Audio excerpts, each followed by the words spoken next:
CBS 라디오 김현정의 뉴스 쇼.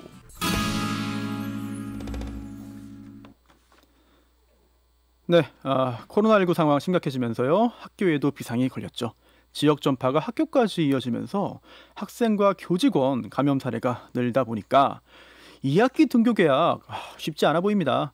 지난 1학기에도 학생들 등교가 제한되면서 아이들은 물론이고 학부모, 교사까지 모두 다 어려운 시기를 겪었잖아요. 지금도 겪고 있고 이제 곧 돌아오는 2학기는 어떨지 정부가 어떻게 준비하고 있는지 걱정도 되고 궁금하기도 합니다. 그래서 오늘 교육부 박백범 차관 직접 연결해서 자세한 이야기를 나눠보고 싶습니다. 차관님 안녕하세요. 네, 안녕하십니까. 박백범입니다. 네, 바로 질문 드리고 싶습니다. 네. 지금 여러 학교에서 확진자가 나오고 있어요. 지역 전파가 학교로 이어지는 추세로 보이는데 먼저 큰 틀에서 교육부는 지금 이 상황을 어떻게 보고 있는지 알고 싶습니다. 예, 1학기 때 여러 가지 어려움을 겪어내가면서 또 방역도 잘 지켜냈다고 생각을 하고 있습니다만 네. 최근에 와서 8월 달에 들어서 수도권을 중심으로 벌어지고 있는 감염 상황은 매우 엄중하다고 판단을 하고 있습니다. 네. 좀 더 구체적으로 말씀드리면 5월 20일 이후에 개학을 하고 저희들이 발생한 학생과 선생님들의 교직원들의 환자 수는 약 262명 정도 되는데요. 네. 8월 11일 이후 집단 감염이 발생한 그 이후에 열흘 동안에 169명의 환자가 발생했습니다. 그래서 총 65%나 되는 그런 환자가 최근에 발생을 했고요. 좀 더 쉽게 말씀드리면 그 이전에는 하루에 한 명의 환자도 생기지 않거나 또는 많아야 두세 명 생겼었는데 최근에는 10명까지 생기기도 하고요. 어제 그저께는 49명까지 환자가 생겼습니다. 그래서 저희들이 이 상황을 매우 심각하게 생각하고 있고 학교도 방역 수칙을 지켜나가면서 원격 수업이나 등교 수업을 병행하는 조치를 하고 또 밀집도도 완화해야 된다. 이런 선제적인 조치를 불가피하게 하지 않을 수가 없었다는 말씀을 드리고요. 아울러서 몇몇 심각한 우려되는 지역, 서울의 성북구, 강북구, 그리고 경기도의 용인, 파주, 양평, 가평, 부산 전 지역 이런 쪽에서는 지금 원격 수업을 실시하고 있다 이런 말씀을 드리겠습니다. 네, 사실 이 원격 수업 위주로 진행되니까 지난 1학기 학력 격차라든지 여러 가지 문제가 있었는데 또 학부모 걱정도 크고 그래도 현재 상황상 등교 개학이 쉽지 않은 그런 것으로 보이는데요. 또 하나 궁금한 게 이번 주 수요일이죠. 이틀 전에 교육부에서 전국의 시도교육감들이 만났잖아요. 네, 회의를 했습니다. 그 자리에서 혹시 이런 등교 수업이라든지 기타 교육 현안 관련해서 특별히 논의되고 또 결론이 나온 부분들이 있으면 좀 소개 좀 해주세요. 네, 금방 말씀드린 것처럼 상황이 지금 수도권 중심으로 심각한 상황이 생기고 있고요. 이 상황이 잘못하면 전국적으로 확대될 가능성도 있기 때문에 우리 학교에서는 선제적으로 밀집도를 완화한 그런 수업을 하기로 교육감님들께서 모두 동의를 해주셨습니다. 그래서 수도권의 경우에는 유초 중학교는 3분의 1만 학교에 나와서 수업을 하고 고등학교는 3분의 2 수준을 유지하고 그 외의 지역은 3분의 2 수준을 유지하는 등교 수업을 하겠다. 이렇게 모든 교육감님들이 합의를 했고요. 이 조치는 9월 11일까지 그러니까 지금 개학한 학교도 있습니다만 모든 학교들이 개학하는 9월 1일 기준으로 해서 약 2주 정도는 좀 집중적으로 우리 아이들이 좀 이 방역에 대해서 관찰도 하고 또 조심도 하고 그런 기간을 갖자고 모든 교육감님들이 동의를 하셨습니다. 참 학교에서 또 이제 감염 상황이 악화되면은 굉장히 큰 피해를 입을 수 있기 때문에 많은 사람들이 조심을 해야 되는 건 당연한 얘기인 것 같고요. 사실 우리가 이 상황을 처음 겪잖아요. 교육당국도 마찬가지일 테고 그러다 보니까 여러 혼란이나 문제가 생길 수밖에 없어요. 그렇다 하더라도 우리는 또 개선을 해야 되고 또 하나하나 나눠서 봐야 될 것 같은데 우선 이 등교 개학이 어려워지면서 학생들의 학력 격차 문제가 다시 대두되고 있습니다. 아무래도 사교육에 의존하는 학생 그리고 또 그렇지 못하거나 그렇게 하지 않는 학생 사이의 어떤 차이점, 격차 생길 수밖에 없는데 현장 교사들도 그런 의견을 내놨잖아요. 이 학기에 이 부분 어떻게 보완하면 될까요? 예, 그 학력 격차 문제는 뭐 등교한 상황에서도 생겼던 문제이긴 합니다만 그렇긴 하죠. 여러 가지 방안을 그 우리 교육청과 학교에서 강구를 하고 있습니다. 그래서 항상 학교와 특히 담임 선생님과 상의를 해주시는 게 제일 중요한데요. 조금 자세하게 말씀을 드리겠습니다.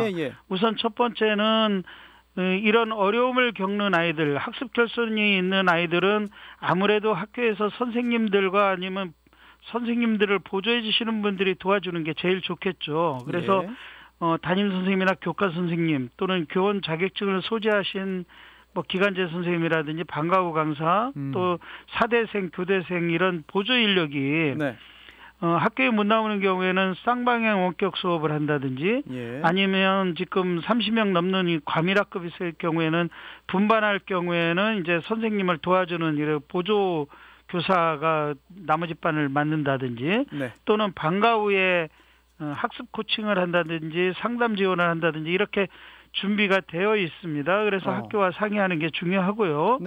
특히나 이런 그 학습 결손이 많이 그 우려되는 학교는 저희들이 두드림 학교라고 그래가지고 전국적으로 3,400개 초중학교를 지정을 해서 운영을 하고 있습니다. 그래서 이 학교들은 학교의 교감 선생님하고 담임 선생님, 상담 선생님이 팀을 이뤄가지고 다중지원팀이라고 그럽니다. 그래서 아이가 뭐가 문제인지 살펴가지고 여러 가지 해결 방안을 강구하고 제시를 합니다. 그래서 학습 결손이 누적돼서 생긴 문제인지 아니면 심리적인 요인인지 아니면 가정적인 요인인지 이런 판단을 해주고 또 거기에 대한 처방도 해준다는 말씀을 드리고요.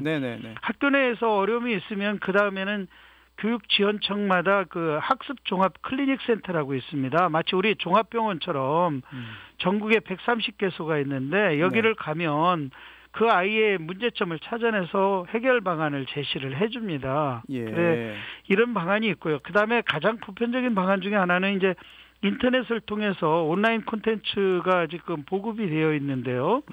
기초학력 진단 보정 시스템이라고 그래가지고 스스로 진단을 하거나 아니면 부모님이나 선생님의 도움을 받아서 진단을 하면 내가 어디가 문제인지 그리고 그 취약점이 어떤 부분인지를 찾아낼 수 있도록 되어 있습니다. 그래서 그 찾아낸 부분을 고쳐줄 수 있도록 베이스 캠프라고 그래가지고 배우고 이루는 스스로 캠프 여기 들어가서 이제 자기 그 활동을 고쳐나가는 활동을 해나갈 수 있습니다. 사실 교육부가 워낙에 여러 가지 일을 준비를 하고 있기 때문에 하나하나 자세히 소개하자면 사실 오늘 시간 다 넘칠 것 같은데 또 좀 하나하나 좀 짧게 좀 확인할 부분이 있어요. 저도 개인적으로 궁금한데 지금 돌봄 문제도 있잖아요.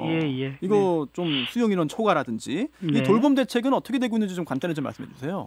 가능한 한 학교에서 그 여력이 있고 그 공간이 있으면 학교에서 일단은 그 긴급 돌봄을 해줄 그 준비를 갖추고 있고요. 그런 경우에 이제 모자라는 경우에는 지역의 마을 돌봄 기관도 있습니다. 이를테면 다함께 돌봄센터, 지역 아동센터, 청소년 방과후 아카데미 이런 쪽이 있기 때문에 이거는 그럼 지자체와 함께 하는 거죠? 그렇습니다.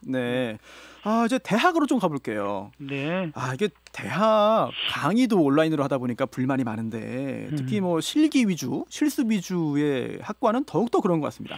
등록금 반환 요구까지 나오고 있고 이거 어떻게 해야 됩니까?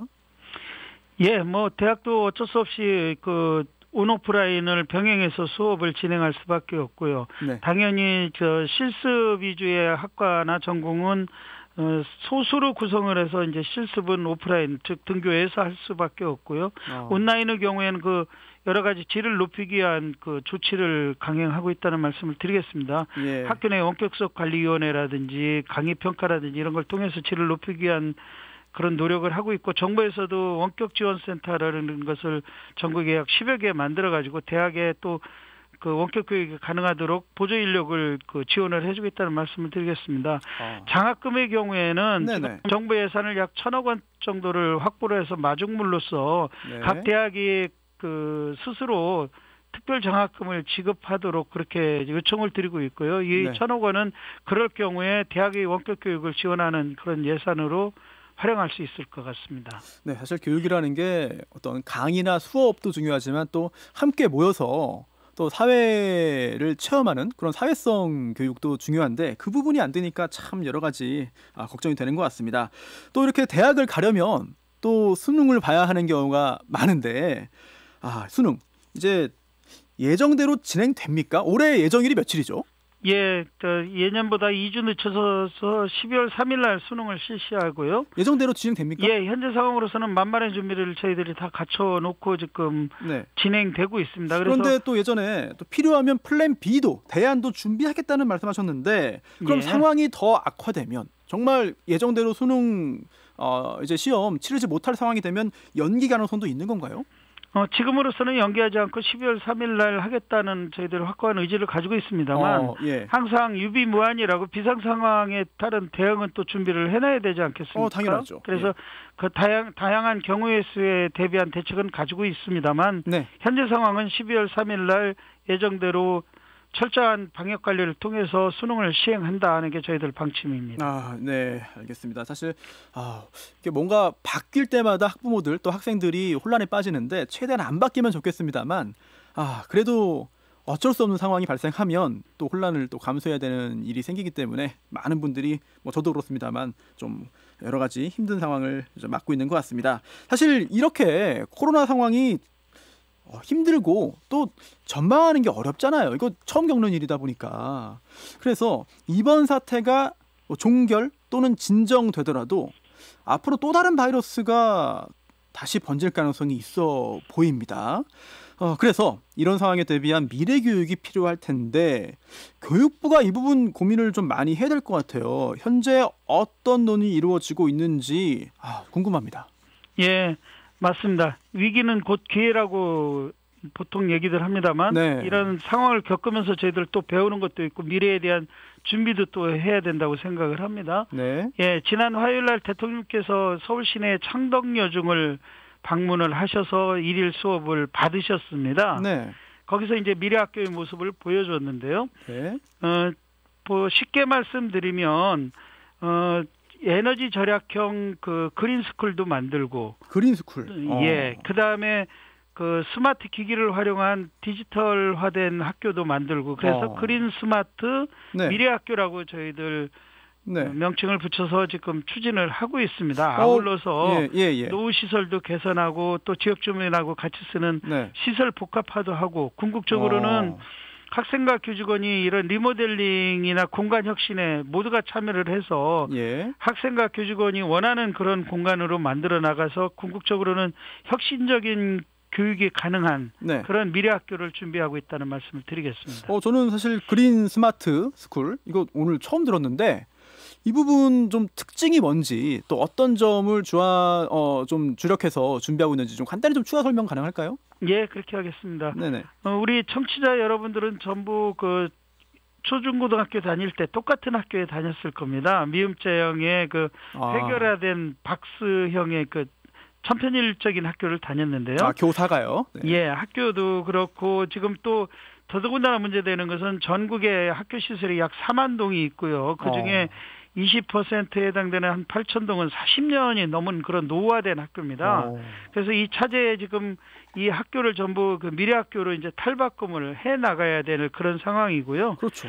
예, 저희들이 보통 일거양득이라는 말을 많이 쓰는데 일거오득이라고 저는 얘기를 합니다. 5가지 목적이 있는데 아까 말씀드린 것처럼 에너지 절약형 그린 학교, 그다음에 스마트 학교, 그 노후 시설을 개선하고 지역 사람들하고 같이 쓰는 학교 복합화, 그리고 궁극적으로는 학생들이 원하는 그리고 선생님들이 수업하기 좋은 공간 혁신을 해서 결국은 미래 인재를 양성하는 그런 학교로 만들어 나가겠다는 게 미래학교의 그 개념이라고 보실 수 있겠습니다.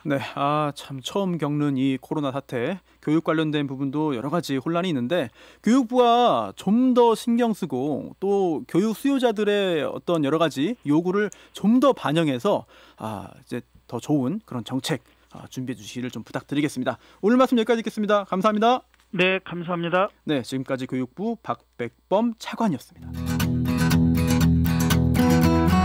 김현정의 뉴스쇼는 청취자 여러분의 참여로 이루어집니다. 트위터, 페이스북, 레인보우 게시판, 그리고 단문 50원, 장문 100원의 유료 문자 샵 1212, 우물정 1212 통해 참여하실 수 있습니다. 김현정의 뉴스쇼, 여러분과 함께 만듭니다.